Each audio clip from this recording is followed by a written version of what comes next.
जब मैं उम्रा पे होती थी ना, और जब मैं काबा के पास दुआ मांगती थी, मैं बहुत रो रो के अल्लाह से दुआ मांगती थी। आप यकीन नहीं मानोगे, मैं 2013 से नेक औलाद की दुआ मांगती हूँ।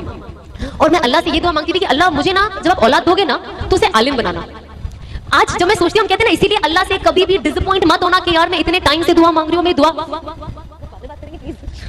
कि कि अल्लाह से हम कहते ना, मैं 10 साल से, बहुत लोग होते ना कहते हैं औलाद मांग रहे, 10 साल से मांग रहे, अभी तक नहीं हुआ, अरे मैं अल्लाह से कब से काम के लिए मांग रही हूँ। मैं कहती हूँ बिल्कुल नाराज, मतलब जब मैं 2013 में हलाल मांग सकती हूँ, नेक शौहर मांग सकती हूँ, आलिम मांग सकती हूँ, मेरी चॉइसेस भी आप देखिए ना, बच्चा जो हस्बैंड तो मिला नहीं है, बच्चा भी आलिम चाहिए मुझे, मैं इतना सब 2013 में मांग रही हूँ, मुझे अल्लाह ने दिया ना 2020 में। 7 साल लगे ना, कितना 7 साल हो गए ना, 7 साल लगे, पर मिला। तो जब आप अल्लाह से अच्छा गुमान रखते हो, यकीन रखते हो, और दुआ, अगर मैं किसी नॉर्मल इंसान को बोलती ना कि मैं ये दुआ मांग रही हूँ, तो सामने वाला सोचता है पागल हो गई है, इसको देखो ये नाच गाना करती है, इसे कौन नेक लड़का देगा, वो भी हाफिज कुरान, कौन इसके बच्चे कैसे आलिम हो गए, ये तो गाना सुनते रहती है, डांस करते रहती है, कहाँ से हो गए।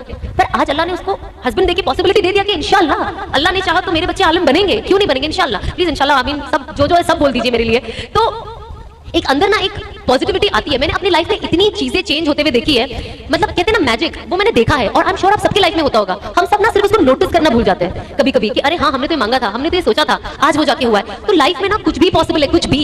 आप ये ना सोचे कि मैं कम हूं, मैं कैसे करूंगी, कोई और हमसे बेहतर है, या मैं यहाँ पहुंच पाऊंगी या नहीं। और कोई होता है ना, कहते हैं यार, मैंने बहुत लोगों को मिली, मेरे फ्रेंड्स लोग कुछ जो है, अरे हम तो इतने गुनाहगार है, अब हमको तो अल्लाह माफी नहीं देगा, अल्लाह तो हमको माफी नहीं देगा, ऐसी चीजें। हमको कोशिश करना कि हम उन लोगों को मोटिवेट करें कि ऐसा कुछ नहीं है, अल्लाह तो किसी से भी काम ले सकता है, अल्लाह को किसी की जरूरत नहीं है, अल्लाह को कोई नाम की जरूरत नहीं है, अल्लाह किसी को भी इज्जत और नाम देकर उससे दीन का काम ले सकता है। किसने सोचा था अल्लाह आज मेरे से दीन का काम लेगा? मैं खुद नहीं सोच सकती, मैं तो आज भी कभी कभी अपने आप को आईने में देखती, मैं फिर अपने आप से बात करती हूँ, लेकिन पॉजिटिवली, कि अल्लाह आपने मेरे से ये काम ले लिया, मतलब मैं तो कोई लायक ही नहीं थी, और लोगों की नजर में भी नालायक थी, लेकिन आपने मेरे अंदर वो वैल्यू, आपने मुझे वो वैल्यू दिया, आपने मुझे इस लाइफ का कोई मीनिंग दिया, और मुझे लोगों तक पहुंचने का जरिया बनाया।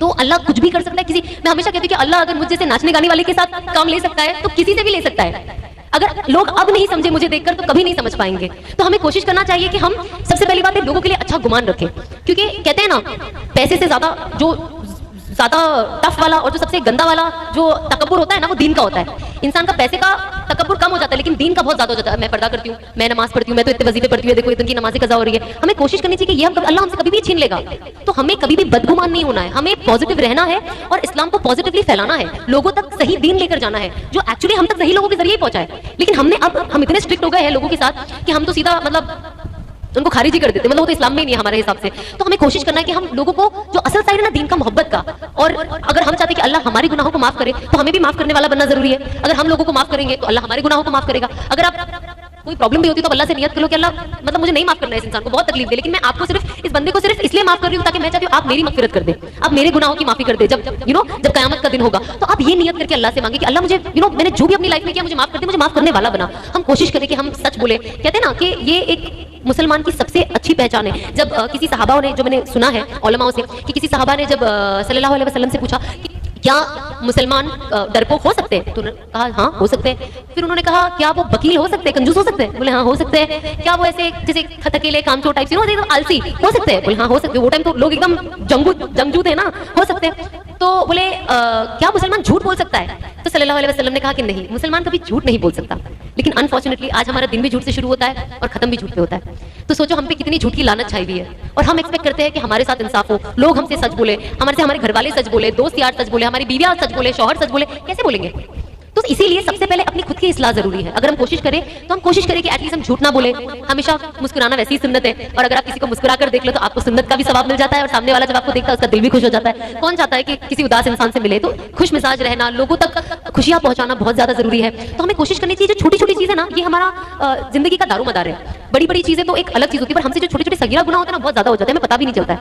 तो हम बस कोशिश करें कि जो जो चीजें हम सुनते हैं, सीखते हैं, और हम सबसे इंपॉर्टेंट है, जैसे हम खाना बनाना सीखते हैं यूट्यूब पे, जो हमें नहीं आता है, मेकअप करना सीखते हैं, नया ट्रेंडिंग डिजाइन कौन सा हिजाब में या सलवार कमीज में, वो हम गूगल करके सीख लेते हैं। तो जब हम इतनी सारी चीज का गूगल के जरिए उनका इस्तेमाल करते हैं, गूगल का, और ये सीखते हैं, तो हम कोशिश करें कि थोड़ा वक्त निकाल के दीन के बारे में भी सीखें, क्योंकि असल तो यही है, हमें तो यही जाना है। मुझे इसलिए ये फनी लगता है क्योंकि आप यकीन नहीं मानोगे, लोग ऐसे ऐसे सवाल मुझसे करते हैं और ऐसी ऐसी चीजें इंस्टाग्राम पे, मुझे भी नहीं पता था ये चीजें। मैं अनस को कहती हूँ, मुझे हंसी भी आती है कभी कभी। जब मैं मेहंदी लगाती हूँ ना, तो मैं नाखून पे नहीं लगाती थी। तो मुझे किसी ने कमेंट बॉक्स में लिखा, आई डोंट नो आपने सुना है नहीं सुना है, तो किसी ने लिखा, अरे औरतों को तो नाखून पे मेहंदी लगाना जरूरी है, कब्र में कैसे पहचानेंगे कि मर्द है कि औरत है? मतलब डीएनए नाम की एक चीज है जो अल्लाह ने बनाई है, और अल्लाह ने ही मर्द को और औरत को बनाया है, कुत्ता बिल्ली हर किसी को बनाया है, कैसे अल्लाह नहीं समझेंगे जब आपका कबीरा से लेके सगीरा गुनाह का हिसाब लिखा हुआ है, तो वो नाखुद से आप खुद ही ना पहचानेंगे। एंड आई वाज लाइक, मतलब अभी मुझे ये एक ही चीज याद नहीं आ रही, बट जब लोग लिखते हैं ना मुझे हंसी भी आती है, मुझे अफसोस भी होता है। मैंने कहा जब ये नॉलेज इनके पास ऐसी रॉकेट वाली नॉलेज है, इनसे बात करना पड़ेगा कि ऐसी रॉकेट वाली और कौन कौन सी इनके पास नॉलेज है जिससे सामने वाले का दिल दहल जाए पढ़ने के बाद। सो यू नो, ये lack of knowledge and lack of study, और हमें कुछ नहीं जानना, हम इस एरिया में रहे हैं, यहाँ पे ये कल्चर है।